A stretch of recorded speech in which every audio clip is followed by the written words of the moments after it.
ഇപ്പം വലിയ യുദ്ധം നടന്നുകൊണ്ടിരിക്കുകയാണ്. യുദ്ധം നടക്കുന്നത് എക്സ് മുസ്ലിങ്ങളും എയും തമ്മിലുള്ള യുദ്ധം. അടുത്തൊരു ബെല്ലോടുകൂടി നാടകം ആരംഭിക്കുകയായി. അക്കാഡമിക് വർക്കാണെന്ന് ഞാൻ അവിടെ ക്ലെയിം ചെയ്തിട്ടുണ്ടോ? 1 മണിക്കൂറോളം എടുത്തിട്ട് ചെയ്ത ഒരു സെർച്ച്. അതിന്റെ പകുതി വേണ്ട, അതിന്റെ 1/3 ടൈം വെച്ച് ഞാൻ ഇതിനെക്കുറിച്ചുള്ള ഡൗട്ട്സ് ചോദിക്കാം. അങ്ങ് ആദ്യം കാണിച്ചപ്പോ അതിൽ this chart is not academically valid എന്ന് പറയുന്ന ഒരു സാധനം ഞാൻ കാണുകയുണ്ടായി.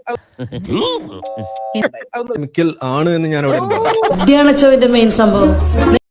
ഇപ്പൊ ഈ ചാർട്ട് ഫാക്ച്വലും അക്കാഡമിക്കലും എംപിരിക്കലും ആണോ എന്നൊരു ചോദ്യം ഇത്രയും സെർച്ച് കഴിഞ്ഞൊന്ന് ചോദിക്കാം. ഇങ്ങനെ പോയത് എവിടെ ചെന്ന് അവസാനിക്കുന്നതാണ് ഞാൻ നോക്കണേ.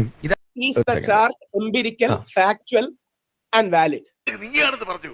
എന്തിന്? അതിന്റെ ഗമ നിനക്കിരിക്കട്ടെ, അത് കഴിഞ്ഞിരിക്കട്ടെ. ആ ഗമ ആശാ തന്നെ വെച്ചോ. അക്കാഡമിക് വർക്കാണെന്ന് ഞാൻ അവിടെ ക്ലെയിം ചെയ്തിട്ടുണ്ടോ?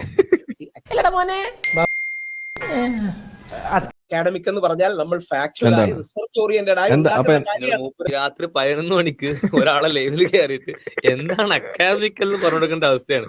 ഡിസാസ്റ്റർ ആയിപ്പോയി, ദുരന്തമായി പോയി എന്ന് പറയായിരുന്നു. Is the rank created can be considered academically valid, factually correct?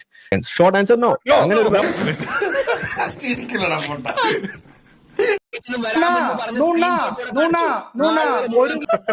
എന്റെ ചങ്ങായി പോയി തൂങ്ങി ചത്തൂടെ ചോദിക്കുന്നില്ല. എടാ നാറി, നിനക്ക് നാണമുണ്ടോ? അർത്ഥം data wise, research wise, methodology wise empirically valid എന്നാണ്. താങ്കളുടെ അങ്ങനെയല്ലോ നടക്കില്ല. ഓക്കെ, ഇസ്തിരിപ്പെട്ടിയൊക്കെ എടുത്ത് അടിച്ചൂലേ? ആന്ന് സഹിക്കാൻ പറ്റണ്ടേ? ഞാനൊക്കെ മാറി ഇന്ന് കരയേന്.